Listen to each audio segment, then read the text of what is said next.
एक लाइन गाना पड़ेगा भैया आपको। नहीं नहीं गाना पड़ेगा भैया।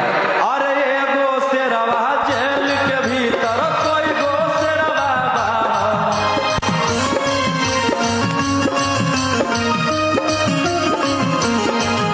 अरे एगो शेरवा जेल के भीतर कोई गो शेरवा बाहर में सभी के सबरा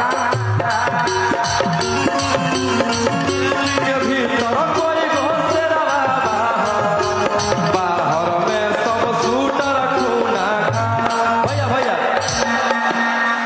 और भैया मैं आपके लिए एक मगही गाना लिखूंगा खुद से और आपको गाना पड़ेगा भैया।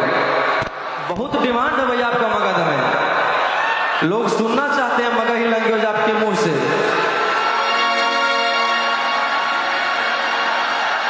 ओ मेरे ढोल सजना तू अब हार गया